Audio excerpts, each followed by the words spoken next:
Well, hello everyone. This is Sandy Allnock, and I want to welcome you to the final day in my series that I'm calling the 24 Tags of Christmas 2014. This is a 6-video series in which I have shared 4 tags every day. Some are pretty much the same, and some have been slightly different variations on a theme. But all of them have been so much fun to make, and I hope you've been enjoying the series and watching them all week long. And I'm hoping to see that you win one. I hope it's you. I can't wait to give these away. All right, let's get started on today's tag, which is actually, I think, one of my very favorites.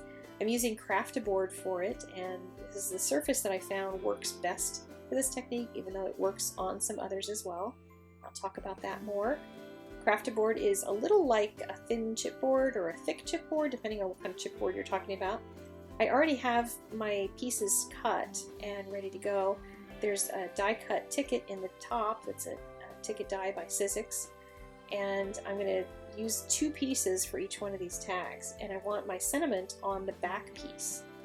So in order to line that up and try to get it right in that window, I place the stamp in there so that it's reading the right way, because that's the way it's going to stamp. So that means the back side of the stamp is facing upward, and I can press this acrylic block on top of it. This acrylic block and the L bracket that I'm using is by Fred Mullet, and it's called the Big Ugly, kind of a dumb name for it, but it works really great, and it's making me a better stamper, which is always a good thing. I'm going to use my EK Success powder tool to destaticify the surface so that I don't have stray pieces of embossing powder sticking to it. I just line these things up in the corner in this L bracket, and booyah, stamped in place. I can put my embossing powder on it now and tap that off. This is Hero Art's white embossing powder, and tap it off on my scratch paper. I don't have coffee filters because I don't drink coffee. I know, I live in Seattle and I don't drink coffee.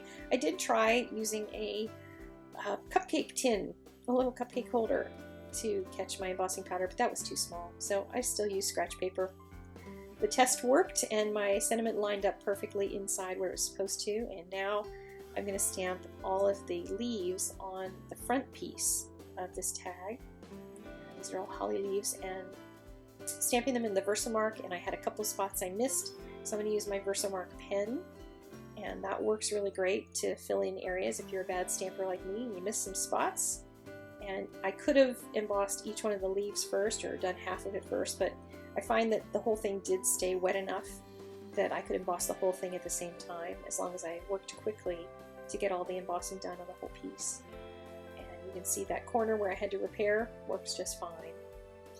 I have 4 of them ready to go now, all embossed, and the tickets are cut. The holly pieces here from the penny black die are ready to go and all ready to be colored. They're each going to be embellished on top of one of these tags. And next we get to start the technique, and I'm so excited to share this with you. I've been playing around with this for a while, trying to figure out the best way to explain it and the best tools to use and the best everything, because I don't like to share things when it's kind of a half-baked idea. And I've tested this out quite a bit, and the Craftaboard is the easiest to start with. So if you want to try this, I would recommend getting some and practicing with that before you try on any cardstock. I'll talk about it a little bit more later. I'm going to take an aqua brush. It's all dry inside, make sure there's no water, and I'm going to put some of my colorless blender solution inside of it, and I'm holding it away from my piece because I usually drip, so I don't want to make a mess, but I'm just going to fill that up with the blender solution, and I'm going to use that. I do have a piece of washi tape around this aqua brush, just like I do around my Copic markers, and that tells me that this is the aqua brush that has the blender solution in it. My other aqua brushes have water, so that way I know which one is which. So I'm squeezing quite heavily on the aqua brush while I'm painting this, so I'm getting lots and lots of fluid while I'm picking up colors to paint onto the surface of the paper. And you can see all that gray, that's all colorless blender solution. And I had originally been trying to do Copic watercolor using the zero marker, and couldn't figure out why I couldn't get it to work, because conceptually it should work. And it kind of does, but it doesn't squeeze out enough fluid quickly like this. you need something that's really going to put out the colorless blender faster. And so this is going to go through your colorless blender faster. Just going to warn you of that. So you might want to get that big bottle. That's what I'm going to link you to in the doobly-doo down below. I always tell you to have the big bottle on hand anyway, but look how beautiful and watercolory that looks. Isn't that gorgeous? And I'm going to do the same thing now on the leaves on the front panel and watercolor those guys. And I'm just going to pick up each color. You may want to clean off your brush on a scratch piece if you're going from one giant color family to another, but I'm just going to go back and forth between the blue, the green, and the yellow on these leaves and just swap colors. You may have to practice for a while to get an idea for what it's going to look like when it looks so gray right now, and how much color to put on, because you do want to wait for it to dry before you decide that you want to add more color, because then you could end up oversaturating it and then end up with too much, and it won't look as much like gorgeous soft watercolor. So you could dry each leaf in between and that sort of thing, or I'm just going to keep moving on to other leaves and then go back at the end if I feel like I need to add more color to some of them. You could also add color in between and, you know, do background behind the leaves, that kind of thing, but I'm just going to move around the whole thing and color all the leaves in. And I thought while I do that, I would share again with you how grateful I am for all the support of so very many people in the past year. That's one of the reasons why I'm doing this big giveaway, and that I went to all this trouble to do all these 6 videos this week and really share some, I think, pretty incredible techniques, even by my standards. I'm pretty excited and proud of the work that I've done on these. But just all the people who on a regular basis comment on my work and give me ideas and share your links to things that you've done inspired by stuff that I've done. I don't know if you realize quite how much that means to a creative person and how much that makes me more creative. Many of you have mentioned in the last 6 months or so that my videos have been really more amazing than they ever had been before, and that they had been good then, but you know, you're just amazed at the fact that I keep going. Well, it's you that inspires me, because I realize that I'm having an impact on other people, and that makes such a difference to me, to know that what I'm doing matters to you and that it's inspiring you. So I just wanted to do all this to say a really huge thank you to all of you. And yeah, let's see where this goes in the future. I want to continue making great content for you, and I just wanted to find a way to say thank you at the end of the year.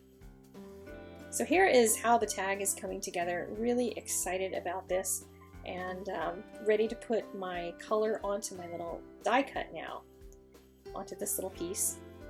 It's a little harder to do because it's a teeny tiny piece and needs a lot of TLC in order to make sure that I'm holding it down and the pieces are staying where they are. I thought about this later, that I probably should have just put some adhesive onto a piece of scratch paper so the thing would stay still, but yeah. I started by putting just a quick wash of the green onto the leaves first, and I wanted to make sure that I got some basic color on there. And the stem, I wanted to have a little more depth to it, a little more darkness, so I went in directly with the Copic marker. You can color on this crafted board with your Copics directly anytime. This watercolor technique just happens to work really well as well. So I added the green. I'm trying to add a little more punch to it because I want these to be brighter and stronger than the leaves I colored on the rest of the tag. So I added more of the blue, and then I'm just going to throw yellow over it, which really just makes it a vibrant yellow-green, which I think is probably a stronger yellow-green than if I had used yellow-green as the color marker.